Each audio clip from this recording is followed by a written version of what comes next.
What's up, y'all? Welcome to another episode of They Don't Know I Be Cooking.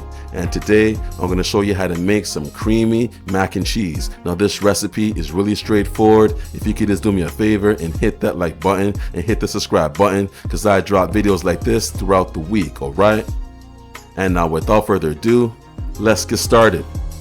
Alright, so as you can see, I got all of my ingredients here.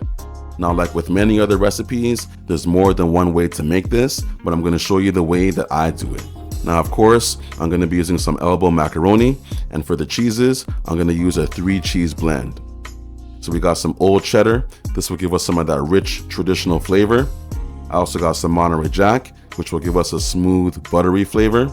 And I got some Parmigiano Reggiano cheese, which is an aged Parmesan cheese, and that will give us a rich, saltier flavor. Now for our seasonings, I got some Cajun seasoning, I got some garlic and herb seasoning, some smoked paprika, some sour cream, some all-purpose flour, some salted butter, and I got some whole milk. Now the first thing that we're going to do is boil our macaroni. So I'm going to pour 1 pound of the macaroni into some salted water. And now you want to follow the cooking instructions on your package of macaroni. And then once it's done, I'm going to run some cold water over the top. This will stop it from overcooking, as we're going to be baking the mac and cheese in the oven later on. So now I got my box grater and I got 400 grams of that old cheddar cheese, and now we're just going to grate the cheese. I'm also going to grate 400 grams of that Monterey Jack cheese as well. And now we're going to grate 100 grams of that Parmigiano Reggiano cheese.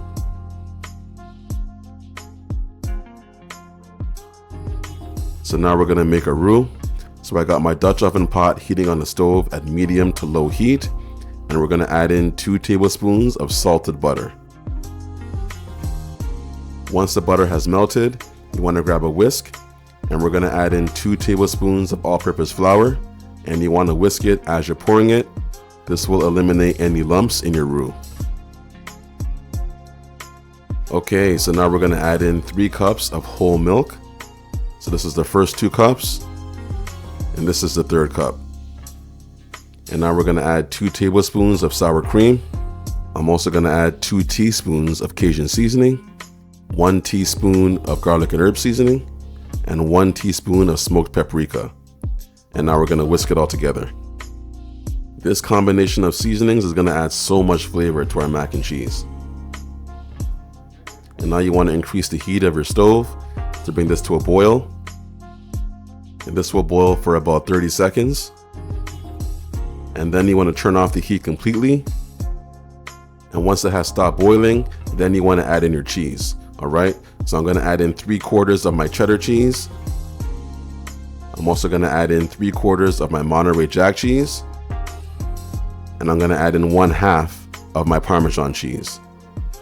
And now we're going to mix it all together.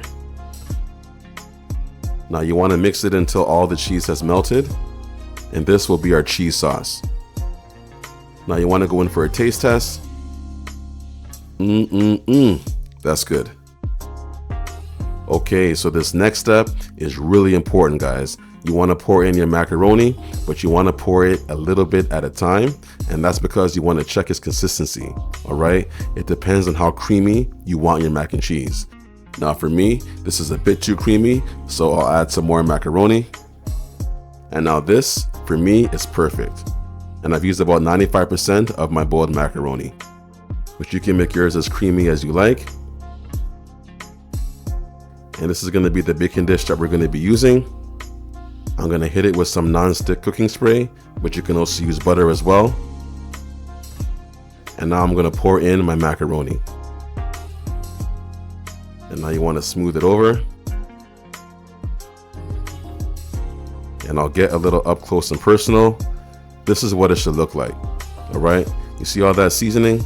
You know this is about to be delicious. And now we're going to top it with our remaining cheese in no particular order. And you don't want to forget those edges, alright? And now we're ready for the oven. So I got my oven heating at 350. And now we're going to cover this with some foil and we'll have this bake in the oven for 25 minutes covered, and this is going to trap in all that moisture and give us those beautiful cheese pulls.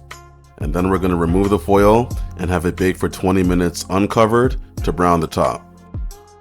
So it's been about 45 minutes, and that's it. We have our creamy mac and cheese. This is the secret to making the best creamy mac and cheese. It's super creamy, it's super cheesy, and there's flavors all the way through. Now, as always, if you enjoy this recipe, please let me know in the comments, and please like, subscribe, and share. And enjoy.